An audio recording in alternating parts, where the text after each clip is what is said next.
Tu es attaché dans un vaisseau spatial qui t'emmènera jusqu'à Pluton pour ton voyage en sac à dos à travers la galaxie. C'est le plus long voyage depuis la Terre et il n'y a aucun raccourci, alors tu devras te mettre à l'aise. Il est recommandé à tout le monde à bord d'avoir au moins 8 heures de sommeil par nuit. Les astronautes de la Station Spatiale Internationale ont des petites chambres adaptées à une personne avec des sacs de couchage spéciaux et suffisamment de place pour leurs affaires personnelles. Sinon, ils flotteraient en se cognant les uns aux autres. C'est une bonne chose que le voyage vers Pluton ne te prenne que quelques jours pour que tu puisses réussir à avoir tes 8 heures de sommeil complètes pour le reste du voyage. Après quelques jours, tu arrives enfin sur Pluton et un bus t'emmène à l'hôtel.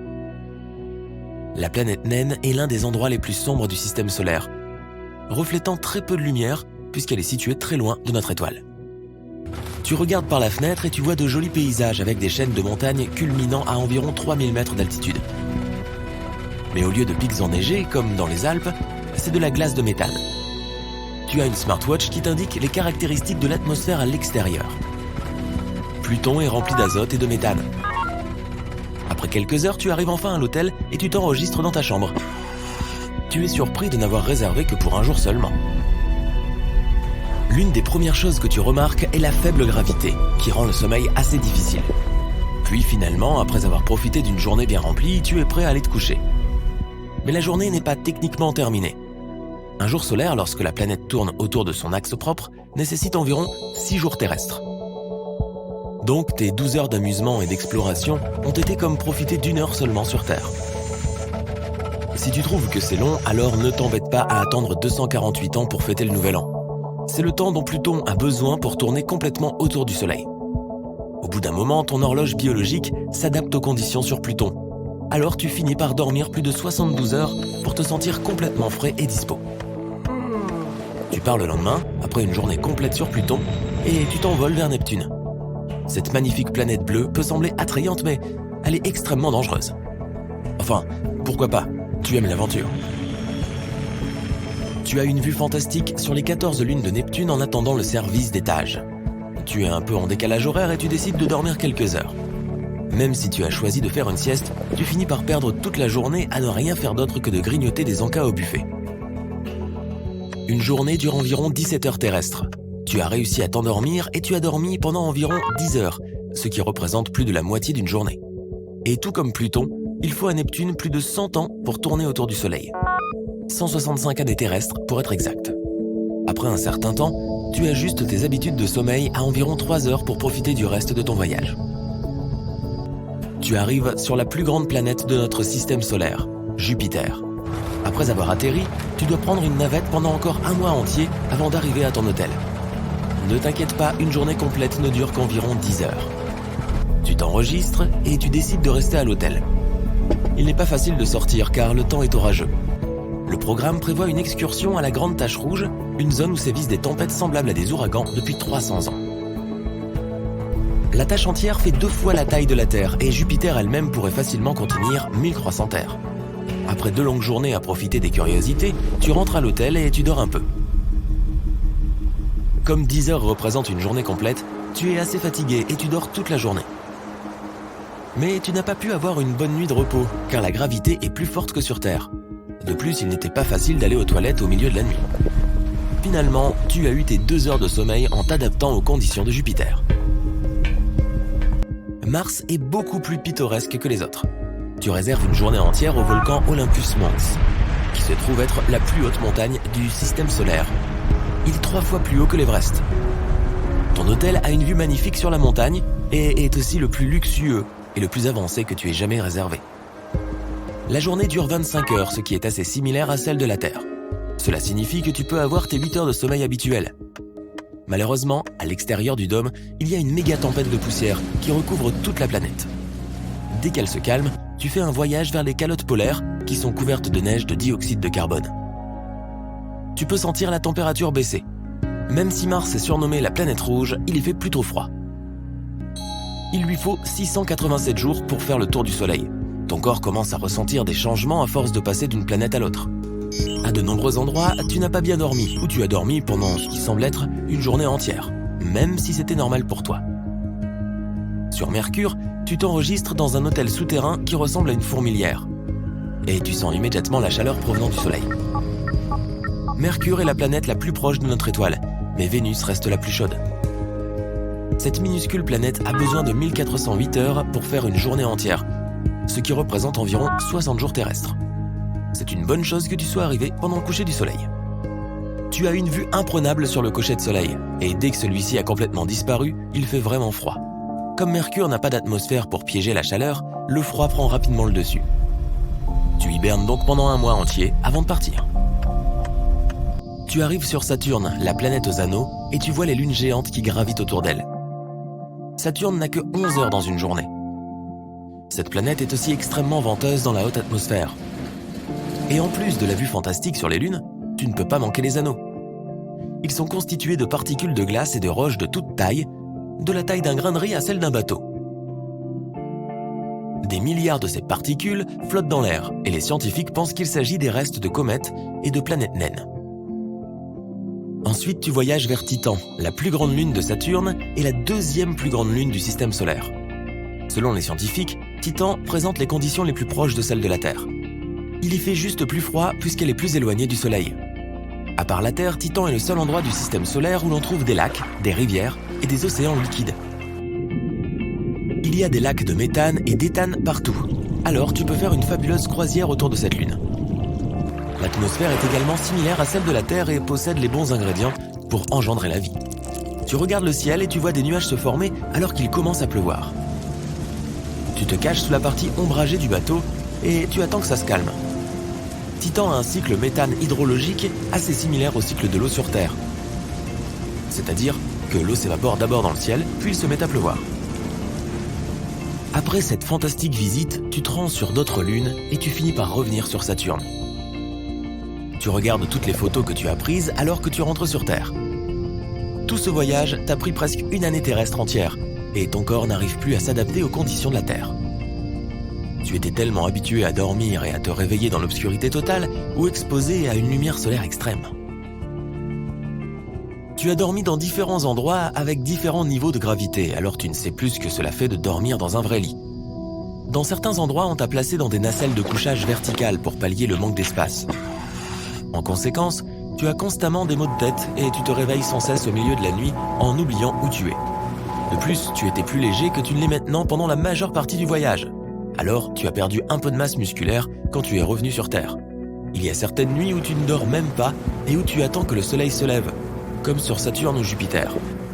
Par conséquent, tes cycles de sommeil ont été chamboulés.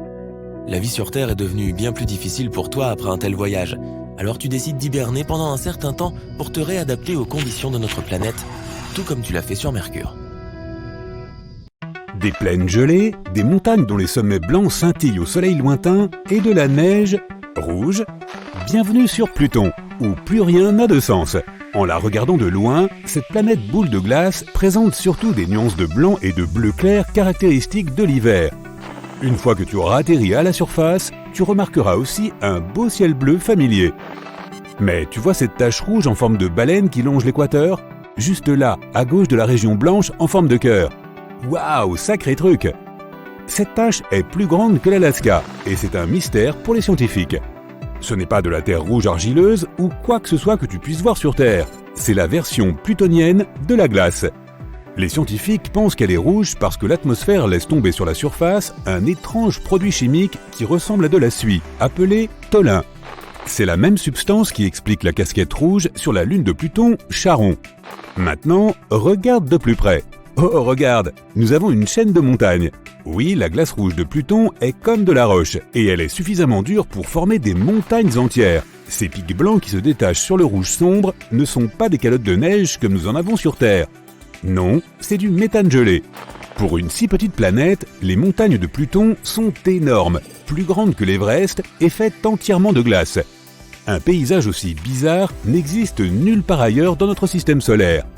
Oui, Pluton est un endroit froid et rude.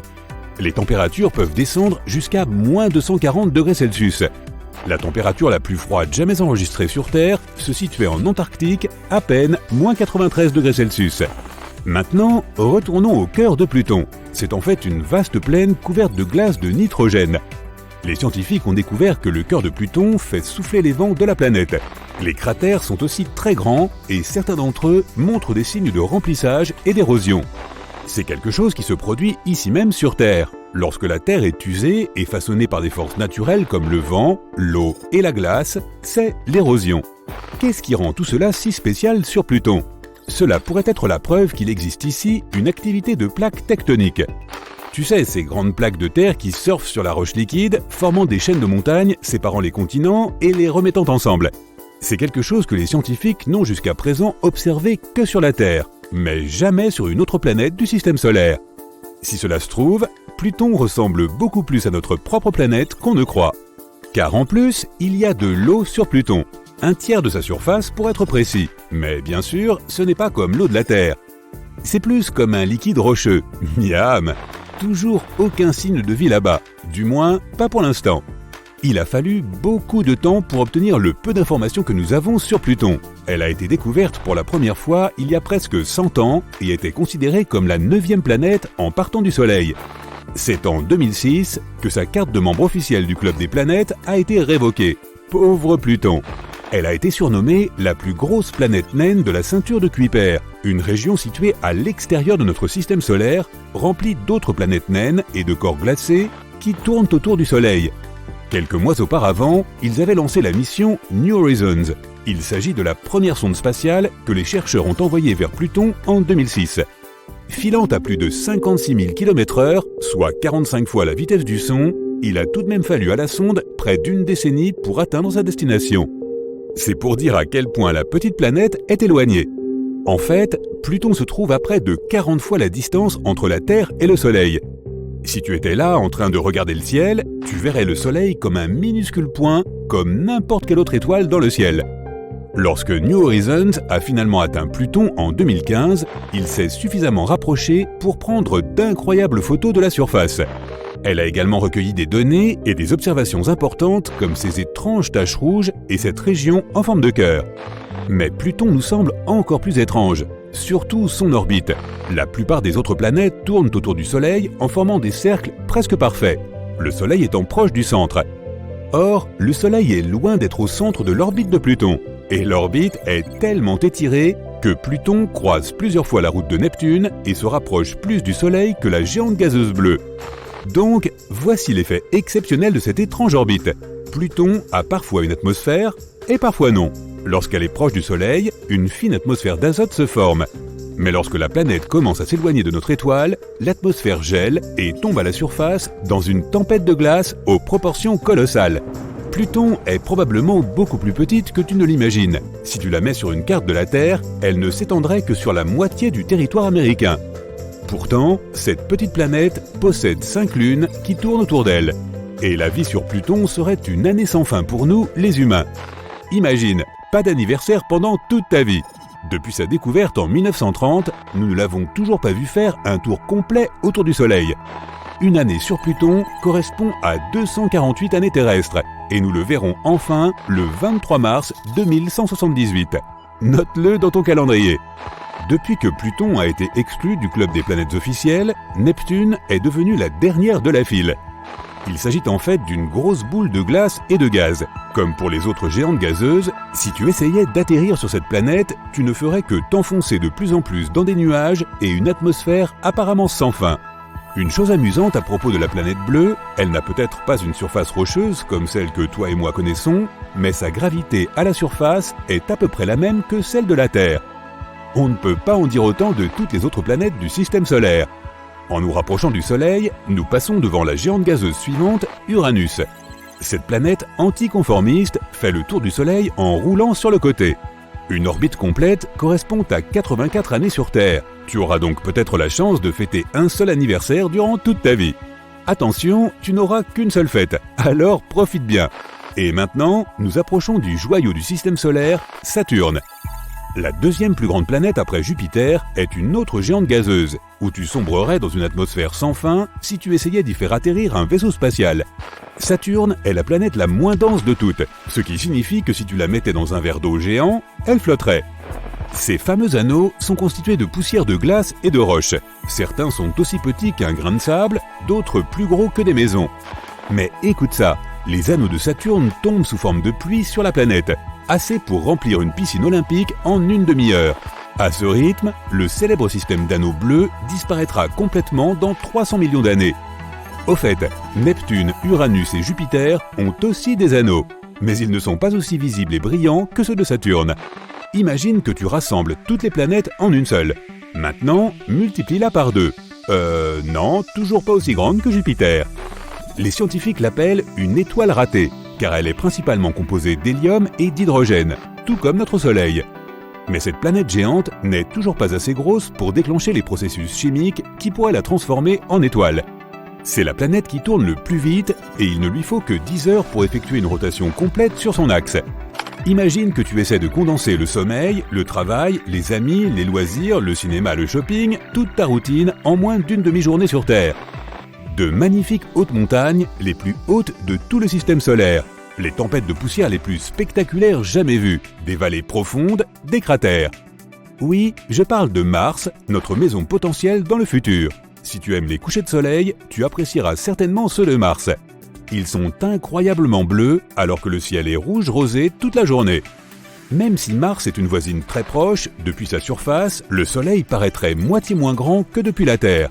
Donc en fait, elle n'est pas aussi proche qu'il n'y paraît. Oh, et si tu as toujours rêvé de devenir joueur de basket, sache que Mars est l'endroit idéal pour ça.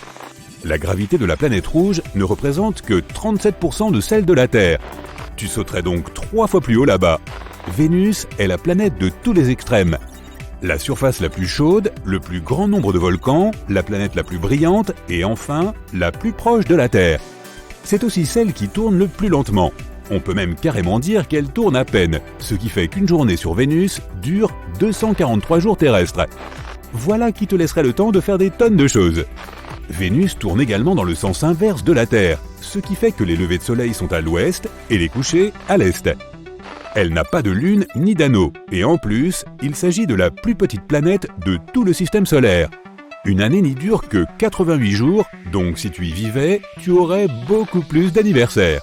Mercure est la planète la plus proche du Soleil, mais ce n'est pas la plus chaude. Cette place revient à Vénus.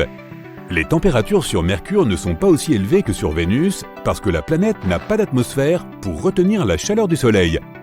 La vraie particularité de Mercure, ce sont ses rides. Son noyau de fer s'est refroidi et a rétréci, entraînant la contraction de la surface et la formation de ses rides. Ça, et aussi le fait qu'elle est super proche du Soleil, mais qu'elle n'a pas besoin de protecteur solaire. Et je ne suis pas sûr de cette dernière info.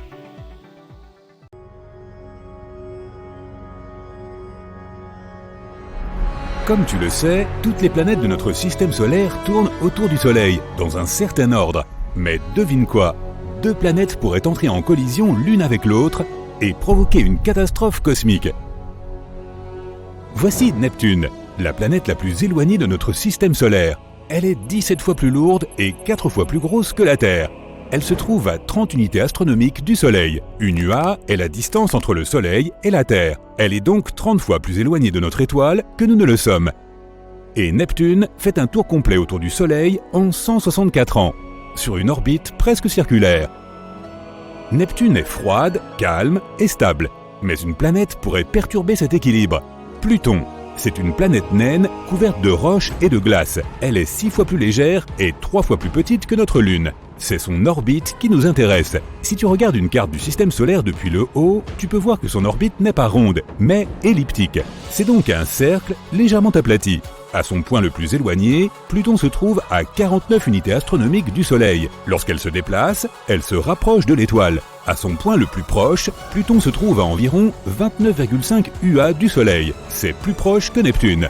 Donc hypothétiquement, elle pourrait entrer en collision. Regardons cette potentielle collision de plus près, encore plus près. Bien, Neptune et Pluton se rapprochent lentement l'une de l'autre. Ce sont 2 mondes très froids, mais ils commencent à interagir l'un avec l'autre par gravitation, comme 2 aimants. Cela les réchauffe de l'intérieur. Neptune est une géante gazeuse, dépourvue de surface solide. Il n'y a donc pas encore beaucoup de changements. Mais Pluton a une surface rocheuse. À cause de l'influence gravitationnelle de Neptune, elle commence à se fissurer. Pluton subit continuellement des tremblements de terre. Cela la fait chauffer encore plus. Lorsque Pluton touche presque la géante gazeuse, elle commence à s'effriter de l'intérieur. De plus, Neptune a une atmosphère très dense. La planète naine commence donc à s'enflammer à cause de la friction avec les gaz de la haute atmosphère. Pluton est maintenant très chaude d'un côté et très froide de l'autre. Cela provoque une grave déformation et elle commence à s'effriter. La moitié des fragments de la planète naine restent dans l'orbite de Neptune. Ils entreront en collision les uns avec les autres jusqu'à ce qu'ils se transforment en poussière et deviennent de nouveaux anneaux de la planète géante. D'autres fragments se consumeront dans l'atmosphère de Neptune. Et les plus gros rochers qui restent de Pluton tomberont sur Neptune jusqu'à ce qu'ils soient complètement pulvérisés. Neptune a donc littéralement avalé Pluton et a continué son orbite sans aucun changement. Tout cela parce que la géante gazeuse est 20 fois plus grande et beaucoup plus lourde que la planète naine. Cette collision ne ferait donc aucun mal à Neptune. Mais cela ne peut pas vraiment se produire, car leurs orbites ne se croisent pas vraiment. Regardons à nouveau la carte du système solaire. Pas d'en haut, mais de côté cette fois. Les 9 planètes ici présentes sont toutes sur une ligne horizontale à partir du Soleil. La distance qui les sépare est grande et leurs orbites ne se croisent pas. Voici l'orbite de Pluton. Tu peux voir qu'elle est inclinée par rapport à la ligne horizontale de toutes les planètes. Elle commence au sommet, puis plonge sous les orbites des planètes et revient. Donc Pluton ne peut jamais entrer en collision avec Neptune. Pourtant, des collisions planétaires se sont déjà produites dans notre système solaire. Et c'est même grâce à ces collisions que la vie est apparue sur Terre. Remontons le temps jusqu'à il y a presque 4,5 milliards d'années. Cette boule de lave chaude, c'est la Terre. Elle vient de se former à partir d'un nuage de poussière et a commencé à refroidir. Mais alors, une planète errante de la taille de Mars est apparue à l'horizon. Elle s'appelait Theia. Elle s'est inévitablement approchée de notre planète. La collision avec Theia s'est produite à un angle parfait. Si Theia nous avait percuté de plein fouet, les deux planètes auraient été réduites en miettes. Mais elle nous a frappé presque à la tangente. Theia a arraché une partie de la matière de la jeune Terre et s'est elle-même réduite en miettes. Elle ne pouvait plus continuer son voyage car la Terre l'a prise dans son piège gravitationnel. Un grand fragment de cette planète est resté dans notre orbite. Des fragments plus petits se sont écrasés les uns sur les autres, tombant sur Terre ou rejoignant les restes de Theia. La poussière est retombée et nous pouvons voir cette image familière, la Terre et la Lune. C'est la principale théorie sur la façon dont nous nous sommes retrouvés en compagnie de notre satellite naturel. Les scientifiques affirment que c'est cette collision qui a provoqué l'apparition de la vie sur Terre. Theia a apporté beaucoup de glace qui s'est transformée en eau sur notre planète. La nouvelle Lune a stabilisé la rotation de la Terre et les conditions sur la planète sont devenues idéales pour l'émergence de la vie. Un autre genre de collision pourrait créer une onde de choc qui s'étendrait sur des milliers d'années-lumière. Une collision stellaire. Cela se produit généralement dans les systèmes binaires avec une naine blanche et une étoile régulière comme notre Soleil. Une naine blanche est le reste d'une étoile qui s'est éteinte. Lorsque les étoiles se rapprochent, elles commencent à se déplacer l'une autour de l'autre dans une danse en forme de spirale. La naine blanche tire vers le bas les couches supérieures de la plus grande étoile. Ce plasma chaud et cette poussière d'étoiles forment un disque lumineux. Les deux étoiles se rapprochent de plus en plus. Lorsqu'elles fusionnent enfin, cela provoque une réaction en chaîne dans le cœur de l'étoile chaude. La masse de matière exerce une pression trop forte sur le cœur de celle-ci. Les entrailles de l'étoile combinée se réchauffent alors encore plus et elles se dilatent, créant une supernova. C'est l'un des événements les plus brillants de l'univers. La lumière de l'explosion peut être vue à des centaines d'années-lumière. Une autre vision spectaculaire est la collision d'une étoile avec un trou noir. Les trous noirs sont les objets les plus lourds de l'univers et leur gravité est incroyablement forte. Alors quand une étoile et un trou noir se rapprochent, le trou noir commence à manger la matière plus légère de l'étoile. Le plasma chaud, comme des spaghettis, se dirige vers le cœur du néant noir. Pour un observateur, ce plasma semble se déposer sur le bord même du trou noir. C'est ce qu'on appelle l'horizon des événements. Il se trouve que le temps est considérablement ralenti près d'un objet aussi lourd. On a donc l'impression que la matière reste sur l'horizon des événements, mais en réalité, elle est partie depuis longtemps au cœur du trou noir. Alors qu'il se rapproche encore plus, le trou noir commence à déchirer littéralement l'étoile et l'avale entièrement. À ce stade, le trou noir recrache environ la moitié de la masse de l'étoile sous la forme d'un faisceau d'énergie sortant directement de son cœur. L'autre moitié de la masse de l'étoile devient de la nourriture pour cette bête noire. Nous connaissons de nombreux trous noirs dans notre univers. Les plus lourds d'entre eux se trouvent généralement au centre des galaxies. Ils peuvent être des millions de fois plus lourds que le Soleil. Mais que se passerait-il si deux trous noirs entraient en collision l'un avec l'autre? Les scientifiques ont eu l'occasion d'observer un tel événement. Deux trous noirs pesant respectivement 66 et 85 masses solaires se sont progressivement rapprochés l'un de l'autre. Ils ont dansé ensemble, faisant dévier la lumière qui passait près d'eux. Mais ensuite, ils ont fusionné en un énorme trou noir, pesant 142 masses solaires. À la même seconde, le nouveau trou noir a libéré des ondes gravitationnelles dans l'espace avec une énergie de 9 masses solaires. Les scientifiques ont pu capter ces ondes et observer la fusion des deux trous noirs. Mais cet événement s'est en fait produit il y a environ 17 milliards d'années. Nous ne le voyons que maintenant car les particules de lumière et les ondes gravitationnelles ont mis énormément de temps à parcourir la distance de 17 milliards d'années-lumière jusqu'à la Terre. Considère maintenant une collision à l'échelle galactique. Littéralement, il s'agit d'une collision entre la Voie lactée et la galaxie d'Andromède. Cet événement se produira dans 4,5 milliards d'années, alors reste à l'écoute. La Voie lactée compte environ 100 milliards d'étoiles, tandis qu'Andromède en compte environ 1000. Lorsque les galaxies s'approcheront l'une de l'autre, elles feront plusieurs cercles l'une autour de l'autre. À ce moment-là, certaines étoiles seront peut-être éjectées de leur galaxie comme par un lance-pierre. Puis, la Voie lactée et Andromède commenceront à fusionner. Un scénario possible est que notre système solaire entre en collision avec un autre système stellaire d'Andromède. Dans ce cas, il pourrait y avoir une collision stellaire et une supernova par la suite. Notre monde serait détruit. Une autre possibilité est que le Soleil soit éjecté dans l'espace noir.